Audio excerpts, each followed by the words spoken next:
Welcome back. Break پہ جانے سے پہلے ہم نے ایک پوائنٹ اٹھایا کہ امپلائمنٹ اپرچونٹیز نہیں ہیں اور اس کی وجہ سے شاید ملک میں جو ہمارا یوتھ ہے وہ ڈفرینٹ اس طرح کی نیگیٹو ایکٹیویٹیز میں جا رہا ہے کہ ڈرگ ایڈکشن بھی بڑھی ہے. سعدیہ، آپ کے خیال میں یو این ایف پی اے کے پاس کوئی ایسی اسٹیٹسٹکس ہیں کہ یوتھ میں یہ کتنا ٹرینڈ بڑھ رہا ہے اور اس کو کس طرح سے روکا جا سکے گا؟ U N F P A directly drug addicts پہ تو کام نہیں کر رہی ہے، اس لیے میں آپ کو کوئی فگر نہیں دے سکوں گی اور میں مناسب سمجھتی ہوں کہ میں فگرز پہ بات نہ کروں. ہمارے پاس اتھینٹک ڈیٹا اویلیبل نہیں ہے، لیکن اگر میرے کوئی کالیگز کچھ ایڈ کرنا چاہیں تو بہتر ہوگا. پروگرامز بہت اچھے آ رہے ہیں، اچھی چیزیں ڈیولپ ہو سکتی ہیں. میں ہمیشہ امید کی بات کرتی ہوں. جہاں اتنے زیادہ چیلنجز ہیں، بہت ساری باتیں ہیں، بہت زیادہ پرابلمز ہیں، میں ایک بہت پازیٹیو لینس کے ساتھ بالکل دیکھتی ہوں. پازیٹیو اور امید رکھنی ہے. سر صاحب، کچھ یو این کے پاس ایسی فگر اسٹیٹسٹکس ہیں کہ جو ڈرگ ایڈکشن یوتھ میں بڑھ رہی ہے because of lack of opportunities? جیسے سعدیہ نے بھی کہا تھا کہ میں اس کی اس طرف جانے کی ضرورت ہے اور یہ دیکھنے کی ضرورت ہے کہ ہو کیوں رہا ہے. جب بہت سے نوجوان جن کو زندگی میں یا معاشرے کے اندر اپرچونٹی نہیں ملتی یا مواقع نہیں ملتے تو وہ اس طرح کے خلفشار کا شکار ہو سکتے ہیں. اس کے اندر 2-3 باتوں کی وضاحت کرنا اور بھی ضروری ہے. تعلیم کا تو ذکر ہم نے کافی ڈیٹیل میں کر چکے ہیں اور اس کے جو حالات ہیں. ہر کوئی ڈاکٹرز اور انجینئرز نہیں بن سکتا. اگر ہم یہ سمجھیں کہ ایم بی ایز اور ڈاکٹرز اور انجینئرز یہ بنائیں گے تو شاید ہمارا معاشرہ کسی ملک کا معاشرہ بھی نہیں چل سکتا. آپ کو ایسے ہنر بھی چاہیے جن کا شیخ صاحب نے ذکر کیا تھا.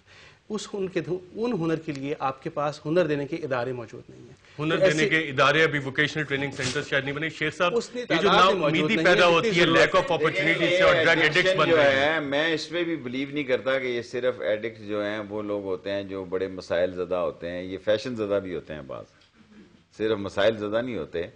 کیونکہ کبھی میں بھی جوان تھا اور میں ان مسئلوں سے گزرا ہوں.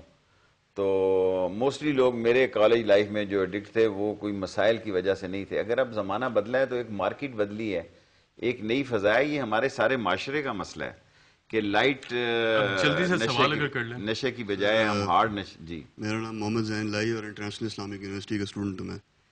اب بات اس طرح ہی کرنی تھی. گورنمنٹل اسٹرکچر ہے، سسٹم ہے، وہ بیسکلی سپریس کرتا ہے لوگوں کو، پوری یوتھ کو، آپ پوری پاپولیشن کو کہنے سپریس کرتا ہے. اگزامپل دیتا ہوں، میرا اپنا بھائی ہے، ڈاکٹر ہے، وہ پمس میں کام کرتا ہے. وہ اس کی 36 گھنٹے کی ڈیوٹی لگتی ہے ہر آلٹرنیٹ ڈے پہ. اور جب وہ ڈیوٹی کر کے بیٹھتا ہے تو لوگ اسے آئے کہتے ہیں یار تم پاگل ہو، تم ڈیوٹی کیوں کرتے ہو.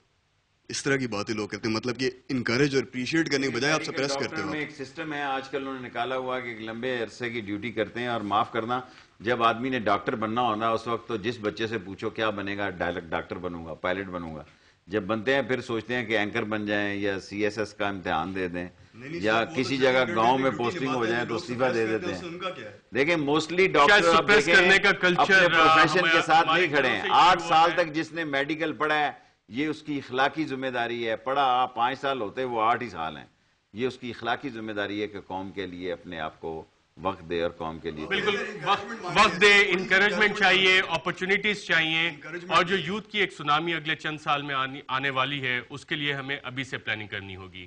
آج کے لیے اتنا ہی. آپ کا پروگرام میں شرکت کا بہت بہت شکریہ. آپ ہمیں اپنی آراء دے سکتے ہیں reporter@dawnnews.tv پہ، یا ڈان ٹی وی رپورٹر کو جوائن کر سکتے ہیں فیس بک، ٹویٹر اور اسکائپ پہ. اجازت دیجیے، اللہ حافظ.